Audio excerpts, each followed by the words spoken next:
Oi pessoal, uma das dúvidas que mais me perguntam é sobre formatos de vídeo para redes sociais. Assim como as fotos, os vídeos também podem ser apresentados em diversos tamanhos e formatos diferentes. Além disso, também podem ser criados em diversos formatos de arquivo, que são os containers, em variadas taxas de quadro e de bits e com resoluções diversas. Isso sem falar nas configurações de áudio e de cor. Para a gente não deixar esse material tão extenso, essa parte onde a gente vai especificar o que é codec, o que é container, quais são as taxas, as dinâmicas de cor, a gente vai especificando isso mais adiante, lá na série Dicionário da Edição. Nesse vídeo a gente vai se limitar a entender o que cada uma das três principais plataformas de mídia nos pedem na hora de postar um vídeo lá.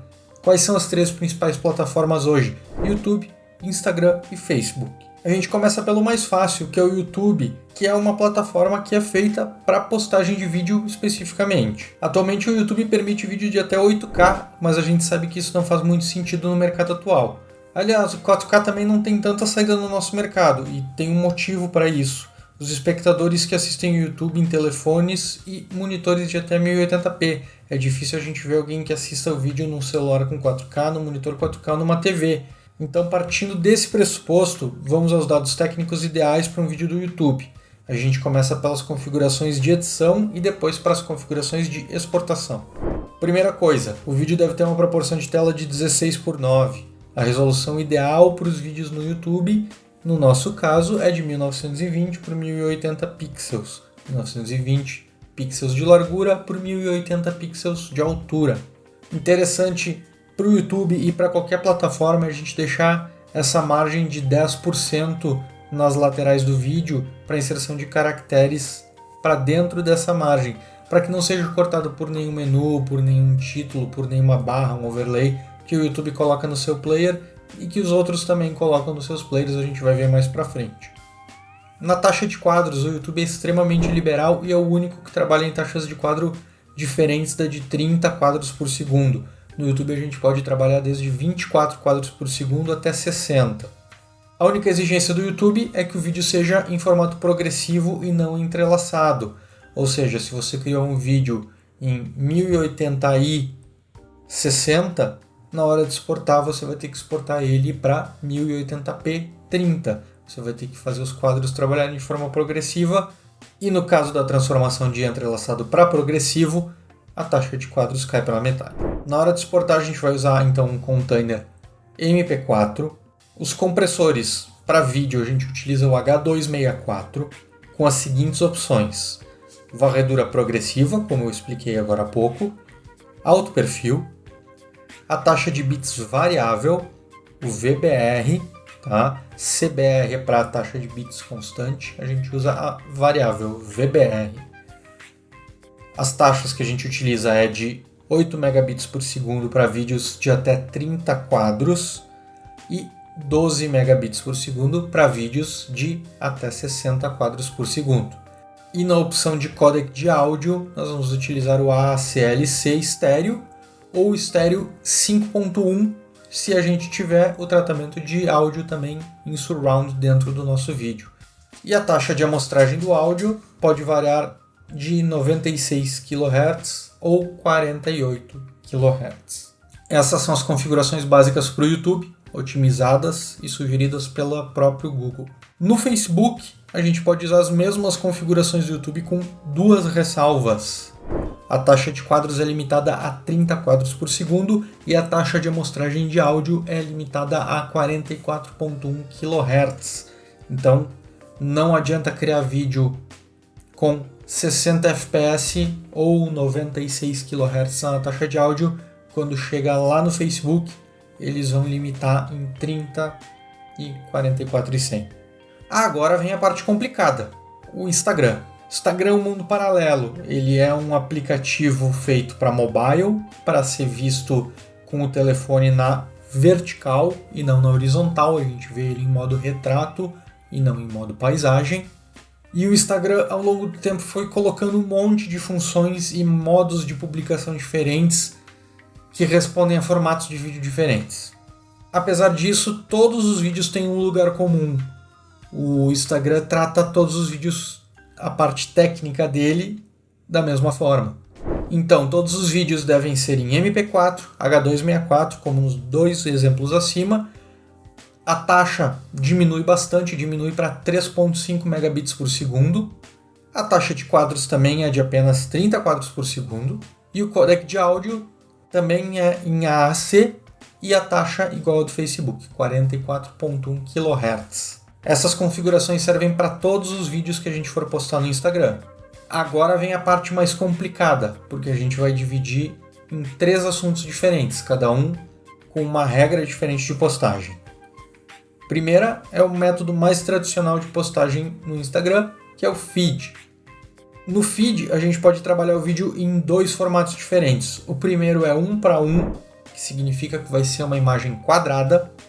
O segundo é o 4:5, que é uma imagem em retrato, quase parecida com o 3:4 da foto, um pouquinho mais gordinho.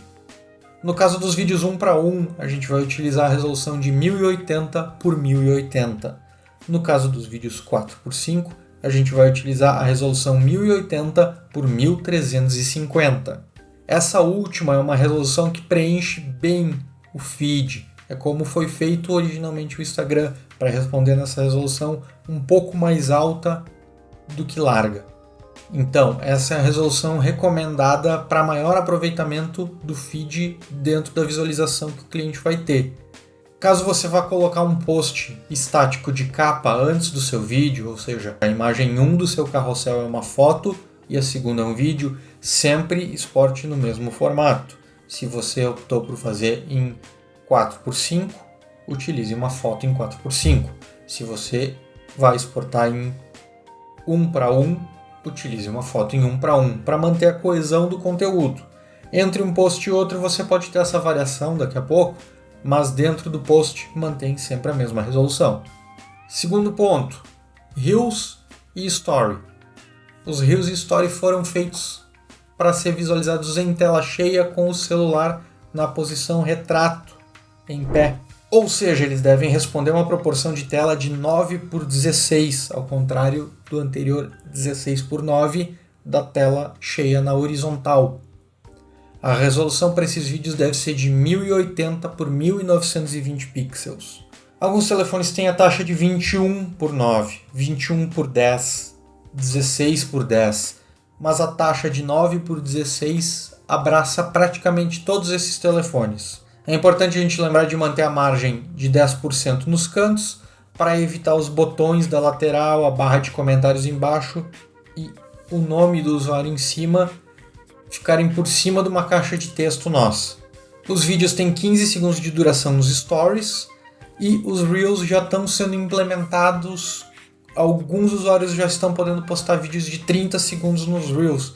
Então observe se você já tem liberdade para mandar o de 30, se não é 15 no Story, 15 no Reel. IGTV. O IGTV tem algumas peculiaridades, tanto na produção quanto na postagem final do conteúdo. Na produção é recomendado o formato 9:16, mas ele também aceita o formato 16:9. O ideal para criadores de conteúdo exclusivo para IGTV é postar o conteúdo em 9:16, porque muitos telefones não aceitam a virada para assistir em tela cheia no 16:9 dentro do Instagram. Alguns aceitam, os mais modernos têm aceitado, alguns mais antigos ainda não. Então, se você criar o conteúdo em 9:16, você vai ter a certeza de que todo mundo vai conseguir assistir ele em tela cheia.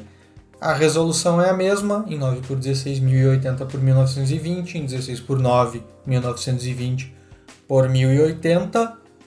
Você vai ver que os meus vídeos postados aqui no IGTV, inclusive esse, estão em 1920 por 1080, porque eu faço conteúdo também para o YouTube. Então eu aproveito o mesmo vídeo e não teria como eu mostrar o destaque de cada elemento da edição e do tutorial aqui dentro de uma tela de computador, aplicando no 9:16. É o caso de muitos criadores de conteúdo que não tem como produzir conteúdo para os dois. Não é o fim do mundo, mas requer que o usuário vire a tela. Se o usuário não quiser, ele vai enxergar 1/3 de tela bem no meio dela. Um elemento muito importante do IGTV são as capas. A capa do vídeo aparece em 2 locais diferentes, às vezes até 3 locais diferentes. ela pode aparecer no Story, se você compartilhar o seu vídeo lá. Ela vai aparecer com certeza na capa da aba do IGTV. E ela vai aparecer, se você clicar aceitando na hora de postar, junto do seu feed. Aí é que tem o pulo do gato. No feed, a imagem vai ser cortada em cima e embaixo para atingir o formato de 4:5 que a gente explicou ali em cima.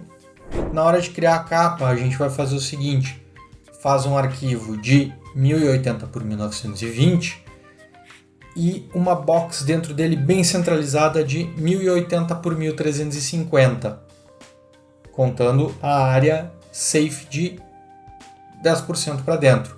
O texto vai ter que estar escrito dentro dessa área, dentro dessa box, senão ele corta lá no feed, senão ele corta também na capa do IGTV. Então, pessoal, ficou algum formato para trás? Algum site que eu não falei, que seja importante? Manda aí nas perguntas, nos comentários, se inscreve no nosso canal, se inscreve no nosso Instagram. Logo mais a gente vai tirando essas dúvidas que ficaram para trás. Um abração para vocês, até mais!